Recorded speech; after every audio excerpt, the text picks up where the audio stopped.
everybody. Welcome to the Truth and Freedom Ministry channel. Back in April, I did an NRL Hunter match. This was the first match I had ever done before, period. You know, no USPSA, no pistol comps, no just tactical games, just went straight into NRL Hunter.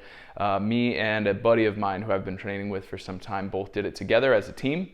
And I actually put that video out several weeks ago, and it was pretty well received, so that was super cool.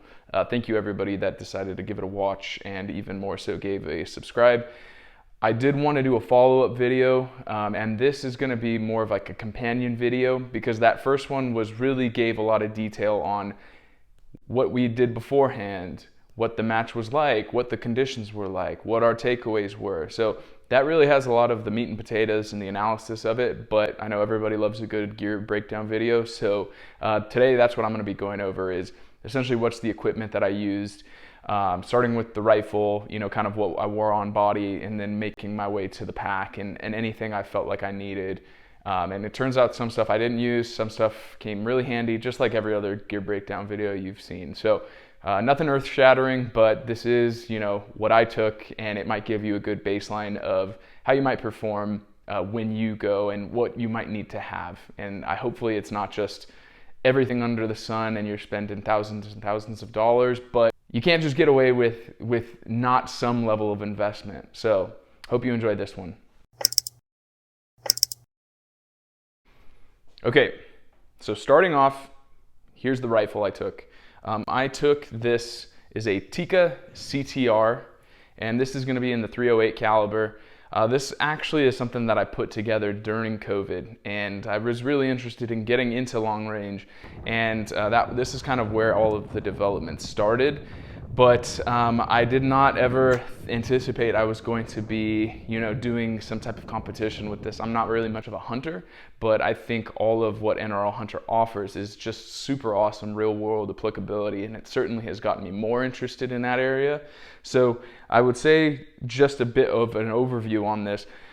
I bought the barreled action used. I think it had, you know, sub 500 rounds on it. This is in .308. It's about a 20-inch barrel, and it's performed really well. You know, it with the right ammo, it can be, I would say, at least, you know, an inch, you know, maybe even that legendary sub-MOA type of designation. But I was not really getting that with anything that was kind of bulk, you know, 150 grain.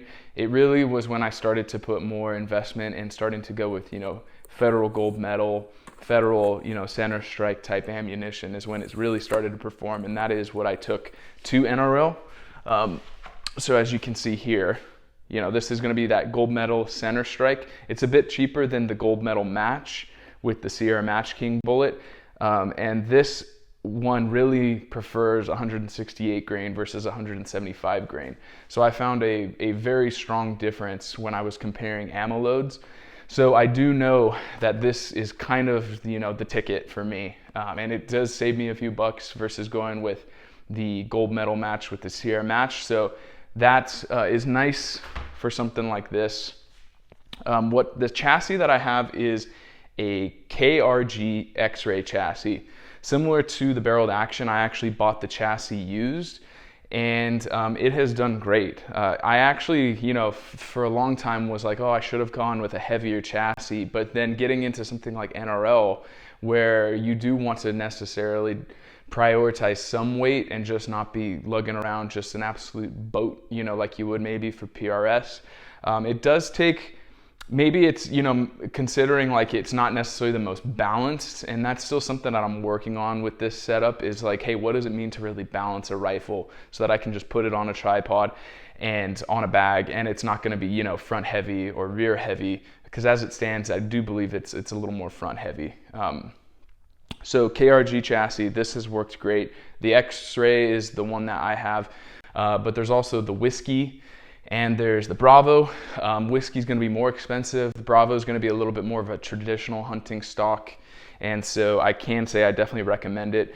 KRG is also based out of Idaho, which I think is a pretty neat thing. So maybe someday, hoping to get more runtime with some of their other options. You know, I'm thinking about an enclosed forend on something like this, or at least a Arca spigot, so I can actually have my bipod be a little more extended outwards, because when I put a magazine in there, the type of clearance that I have is actually not that great for the bag on the tripod. So by shooting out the bipod a bit further, it's going to create more space for me to be able to set this forend on and not really have to be worried about being constrained with the magazine. That would be here, you know, and then kind of this, I think it's what, a pod lock that kind of extends out from the bipod. So what else? Here I have a Patriot Valley Arms muzzle brake. This is their Jet Blast. At the time, it was just something that I knew was highly reviewed, highly rated, and I've had no issues with this. I almost use this as a quick detach type muzzle brake because a lot of the times, you know, this becomes a bit long for trying to pack or put it in my safe.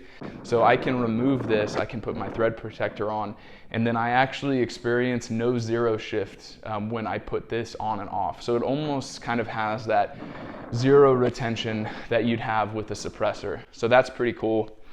Heart of the rifle system, I guess you would say, is going to be the Steiner. This is my Steiner T6XI. This is a 5-30 scope. This comes with the the SCR2 mil reticle, and that's kind of like your classic Christmas tree with I think a balanced amount of detail, a balanced amount of holds, without being overly complex like a tremor. So I would say the reticle within this is comparable to something like the Mil XT from Nightforce. This is also a reticle that is available in the Applied Ballistics Quantum app. So when you do pair your rifle load and just get your ballistic data, you can actually load in this reticle from Steiner into that, and it's going to be able to give you a lot of good data. So I'm a really big fan of this.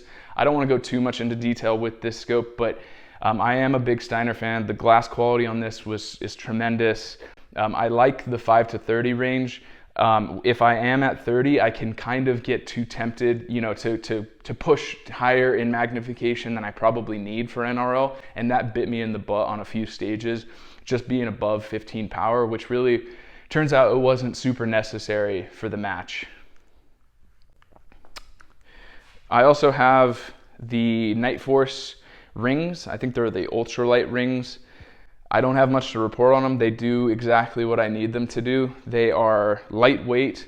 They are 34 millimeter. They're at a good height. I think these are like maybe not quite the lowest height they offer, but it might be like a 1.125 inch height, and they hold zero. So I'm really pleased with these. I know this bubble level is pretty popular. It is a military surplus bubble level, and it actually uses a ceramic bead within there. So it's a little bit higher quality than just the straight up bubble. And it is kind of off at the right angle, you know, kind of the 11 o'clock angle. So it's easy to get behind when you're looking through your scope. Lastly, I use an Atlas bipod. This is the Atlas Kaale, and I'm a huge fan of it.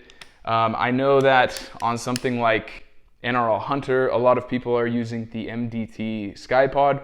One, absolutely ridiculous price, so that is a struggle for me just to be able to justify it amongst all the other things that I do, and amongst the fact that NRL isn't my life and it isn't the thing I am most interested in doing. It is just an amazing outlet, and I want to use the stuff that I have in a real world application, something that kind of gets my heart rate going. So I'm not ready to abandon the Atlas bipod. I do think, you know, it can extend a pretty generous amount, but obviously, you know, it's not like a double pole or anything like that. So, but I like this for something like my SPR, and I like this for this. So I'm gonna just run with it, and maybe in a future video something will change. But as of now, I'm satisfied, even if it puts me at a small kind of disadvantage in matches like this.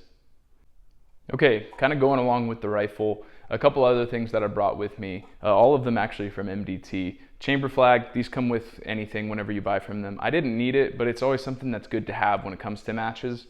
And then I also just brought 3 MDT magazines. These are the AICS pattern for 308. I wouldn't skimp on mags. You do need nice ones. These cost anywhere from 40 to 80 bucks, but I would recommend pretty much just only buying them during MDT's Black Friday sale, because they're going to be ridiculously cheaper that way, just because of kind of their business model. And so these are the two polymer 308 mags that are 10 rounds. As you can see, this one's a little smaller. This is the metal mag, and that's also 10 rounds. So these were reliable, and I had no issues throughout the entire match. Okay, so getting to everything that I wore on body. This one I know excites a lot of people. It really gets them going. This is my belt kit, and it's actually kind of cobbled together from a few manufacturers. The heart of the system, including the butt pack and the yoke here, is from Carcajou Tactical. They're based out of Canada, a really neat brand, kind of doing some innovative stuff specifically as it goes to belt kit. Sword is the manufacturer. I guess I can kind of flip it this way. Sword is the manufacturer who makes the belt pad, and it's really kind of straightforward. It's just a MOLLE pad that is easy to configure and set your pouches up. It's very affordable. They're out of Australia, and so that's where I went with for this one. And then it's kind of a different mishmash of pouches from American manufacturers. So you can see kind of Tactical Tailor, Spiritus Spud pouches, Tactical Tailor Canteen.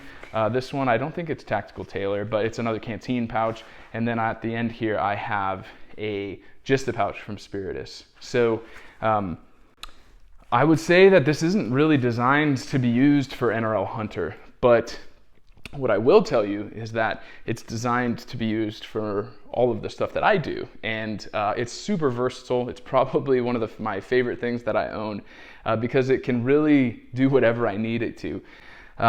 It's really, really awesome if it's just like me LARPing out with the homies and we're just doing a camping / shooting weekend. I could pretty much just throw this on and have so much of what I need. If I want to use it on something like NRL, this is also going to do the job. It also has the really added benefit of, let me do this without completely dropping it. Has an added benefit of, even when I have this all loaded up, I can kind of drop to the prone super easily with nothing that's going to kind of get me all caught up. A lot of people at NRL Hunter, they're wearing those really compact Bino harnesses that a lot of hunters use. And if you're still feeling on the tactical side, people will just kind of throw on their micro chest rig or whatever, their Velocity Systems one.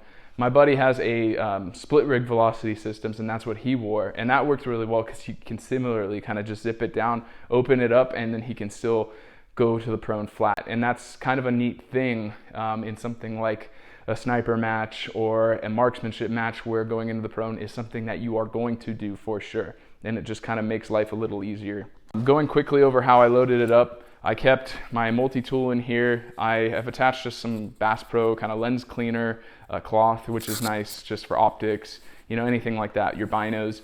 I kept my rangefinder in here, and then I kept my mags in here. And the nice thing is I don't have to tailor this for this specific match, because these spud pouches really can fit M4 mags, they can fit AICS mags.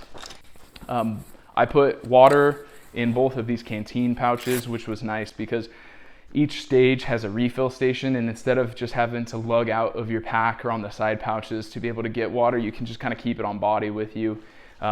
And you can get some funny looks from people. Instead of drinking from a Nalgene, you're drinking from some surplus canteen. In the butt pack, I kept a Sea to Summit dry bag. This in here is really just, a wind shirt, a beanie, some socks, just whatever I need, just in case the weather got acclimated, or inclement, I should say. Over here, I did actually just keep a fixed blade, because honestly, just mollying that on there was such a pain that I didn't feel like taking it off. And then I can continue to get more weird looks, but this didn't hinder me. It just kind of sat there, no issues. Outside of that, I kept my Kestrel in here, which was neat, easy way to get to it. I kind of used it at a couple times throughout the day. And then last but not least, the Just a pouch in the front. Not only was I able to kind of keep some notes to be able to take during the match, and I even had a Mil-Dot Master in here in case we had to do, like, say, a stage without electronics.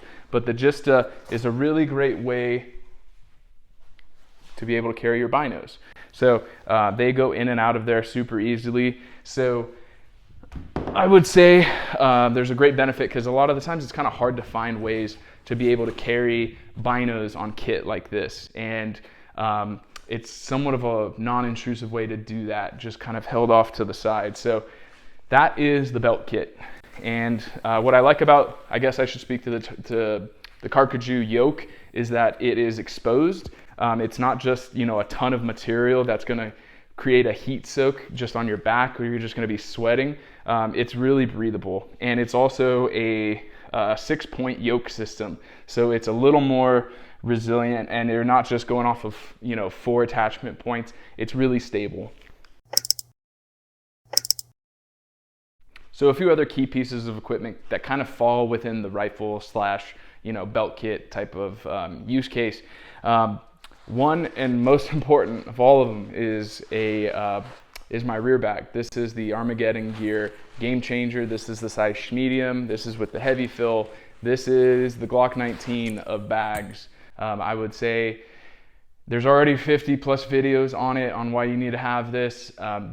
They're all true. Just get yourself one of these. It's definitely the staple, and I used it the entire time. It's like not having this would be like not having the rifle. This is a Flatline Fiberco rear bag, light fill, super, it's more of a backup. I didn't use it, but it's kind of nice to have, especially if, like, let's say that other bag ripped. I would not have wanted to be without anything. So not used, but this is an option, you know, for kind of just having as needed. Armband. This one is from Rain Tactical. It was not expensive. It is, you know, 3 different ways of being able to view data, and you have a way to be able to hold your Sharpie. It's okay. You know, there's 2 sections of Velcro, and that's how you hold it down. But this did flap during the match. And I know Sun and Shadow has a really nice one. I laughed at my buddy, my guy I partnered with, when he bought one of those because I thought it was so expensive. But this thing is kind of a snag hazard. So as it stands, I don't know if I would really use one again. I think it's a little outdated, and there's better options. So I'll probably go with the one that my buddy has from Sun and Shadow eventually. But did it work? Absolutely. No issues. Didn't stop me from being able to compete. Didn't even really slow me down. But was it kind of a pain? Yes. Okay, so what did I wear and what did I pack? Let's start off with what I actually wore. For the top, I honestly just wore kind of this type of synthetic tee. It was really nice because there was a lot of weather fluctuation, so when it got hot, I just was wearing this. You know, rocks be damned if I was kind of getting nicked up, whatever. But when it was cold, I was wearing this. This is a Outdoor Research. Essentially, it's like a level 3 soft shell hybrid. You know, it's almost like what the Arc'teryx Atom LT is, or Defense Mechanisms makes a jacket similar to this. It's really kind of like, you know, the weather level that's important, not so much this piece, but it's a really versatile layer. I use it for a lot of things. For pants, what I wore were these Fjallraven Vita Pro trousers. They're great, especially because they have the internal knee pad. I really just bought some cheap styrofoam knee pads from Amazon for $10, shoved them in here. They held up the entire time. I'm just keeping them in here and letting them rip. These are, you know, borderline indestructible. So I would also recommend a good pair of pants because you're going to be getting in all sorts of positions, and you don't want crappy ones that are just going to rip and fall apart during day one. For shoes, I wear Hoka's. These are pretty light. I know at some point in time, you know, they're kind of going to fall apart just because they favor being lightweight versus, you know, a Danner really rigid boot, but they're super comfortable. I wore these. For rain layers, because I didn't know what the weather was going to be like, and in fact it did rain on day 2, I brought, this is another Outdoor Research jacket. This is essentially just their level 6. You know, this is, I don't think it's Gore-Tex, but it's whatever high quality material that they use. This is from their Allies line. It's really nice. I'd say It runs a little large, so it is a bit bigger, but that's kind of nice if you're going to be wearing stuff under it, you know, like let's say that level 3 or a plate carrier or whatever that looks like. This was actually the savior of the match. These are my Gore-Tex pants. I didn't actually wear these when it rained, but I was able to use each leg for me and my buddy's rifle while we were waiting in between stages just to keep them dry, because we didn't have like a Gucci dry bag for a rifle. So we just simply laid these on top and kept our systems in good shape in between matches. Okay, pack system. How did I manage to kind of set all of this stuff up and implement the tripod, right? That's a question that people typically have. As you can see, pack system syncs up pretty well with the belt kit, right? You do have to find a smaller pack to be able to pair, because this does take up some space, so you can't have quite as long of a pack, maybe, you know, in that 40 to 60 liter range. But this is the Mystery Ranch 2-day assault pack, and as you can see, it paired up pretty nicely with the belt kit. And so I packed out everything I needed in here, partially because I can mitigate and migrate some of the items that I would normally carry in here and put them on my waist. So how I rigged up my tripod to this was through basically just a buckle system, and I put 2 legs through this side pocket and 1 out here. So it was really simple. You know, there's even this, or you can just, you know, kind of unclip like normal, but you can pull that out and then pull out the tripod quite easily and do what you need to do. As far as the tripod goes, this is a very old Leo photo. I found this transparently on Craigslist, bought it for $100. It has worked for me, but at the same time, I do see limitations with this. The joints in between the leg locks are starting to get old, and when they're starting to break, I've needed to kind of replace them on my own, but the shims that Leo Photo sells aren't compatible with this. Overall, this is not going to work for me in the long run.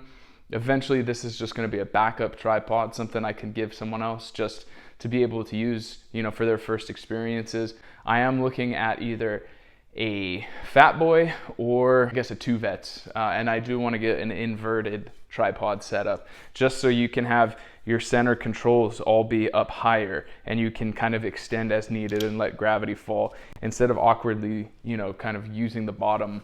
Found that's going to be the best in the long run. So did this do the job? Yes. Was it the best way to be able to get balanced and stable? No. Okay, so what did I pack in the Mystery Ranch? Some of the basic stuff that is probably not going to be surprising is good medical kit, just in case there's any sort of emergency that was out there, including a tourniquet. I packed eye pro and ear pro. Ear pro I used the entire time. I just went over the ear. It did not impact me. It made for a great day, high quality sound. These are Peltor Contact 3s. I brought sunglasses and I brought clear lens, my Oakleys, and I actually didn't end up using either of them very much because observation was a big part of this match, and these tend to get in the way of a good field of view when it came to rangefinders and binoculars. 3 other things that I packed a pretty comprehensive rifle cleaning kit, all the gadgets that came with it. I also packed a portable, this is kind of my do-it-all rifle cleaning kit. It's really compact, it just kind of slides almost in like the laptop compartment of pack. I packed things like CLP, you know, spare rifle parts, all that good stuff. Something that's incredibly clutch is the Fix-It sticks. This is kind of the AR kit that comes with it. I also have the 15 to 65 inch-pound adjustable torque. I have the Arisaka leveling kit. I have a bubble level just in case I have to make any field repairs. If something happens to my Zero and I need to re-level things, highly recommended. This is an awesome little portable kit. I did bring batteries just in case anything went down. My contacts in particular seemed to be a big battery drain for whatever reason. I brought a headlamp just in case we had to pack up at night. Didn't end up really using either of these. As far as just kind of staying clean out there, I brought some Duke Cannon cold showers. These were really nice just after we finished each day of the match. Could kind of rip one of these open, kind of clean off before you end up taking a shower later. These were in case of an emergency, in case the porta potties were just horrible. Ended up not really needing them, but always good to have some ass wipes. And then I kind of think last miscellaneous stuff, some scope tape. I just personally like to kind of have my scope wrapped that way. It's also a good way to make sure you avoid getting dings, you know, when you're doing a lot of field work. I also brought the rifle sling that goes with my Tikka. Didn't end up using this, but I kind of just kept it. You know, a lot of the times, something that I didn't realize was this is a very popular carry throughout the entire match, is just kind of slinging it over your shoulder, keeping it pointed upright, because there's people all around you at any given point in time. So a sling wasn't really needed. Most people were just kind of carrying it over their shoulder. Some miscellaneous questions you might have. Why didn't I put a can on the bolt gun? Because I don't have enough money right now. So eventually I do want to get a 308 caliber can. It's definitely going to be spending a lot of time on the bolt action. Would love to do it, but for the sake of the rifle match, it's not necessary. A good muzzle brake, or even honestly just rolling with what you got, is going to work. Binos. You didn't talk about binos. Well, because at that point in time, I used my SIG Kilo laser rangefinder the entire time. Since then, I have sold those, and I actually have picked up a pair of binos. These are the German Precision Optics Range Guide 10x32s. They are laser rangefinding binos. I talked about them in the first video. I went with these because a local shop to me, Stockpile Defense, was going out of business, and I was able to purchase for under $600. At that point, the glass in these are really good. I think Rockslide is the site that really is a big fan of them. I plan to do a review on these. I know everybody says, hey, get the SIG Kilo 10Ks. They're a lot of money. I think these are going to do great, especially because at some point in time, I want to have a weapon-mounted laser rangefinder. I plan on relying on that for a ballistic solution, so I don't really need the ballistic calculator in these. I want to really kind of focus on good glass, accurate lasing, and I believe that this is going to do the trick. So we're going to see over the next year, but this is what I plan to go moving forward with for all of my observation, ranging, detecting, whatnot. Closing remarks. I don't really have too many beyond that. This largely isn't going to change very much. Probably you're going to see a different tripod. As you can see, I already have a different pair of binos. This is the plan moving forward. This is what I plan to take if I was going to go to different matches, whether it would be the tactical game sniper challenge, whether it was a precision rifle match, whether it's even doing like a run and gun. Obviously I'd be going with like an SPR or precision gas gun, but a lot of this stuff is going to stay very similar. So you're going to see this used and abused over the next months, years, however this channel progresses. I'll keep you updated on if things stay the pack, if they kind of hold up well, or what stuff falls apart. So really hope you enjoyed this. Please comment with any questions that you have, and I appreciate all the support once again. Take care.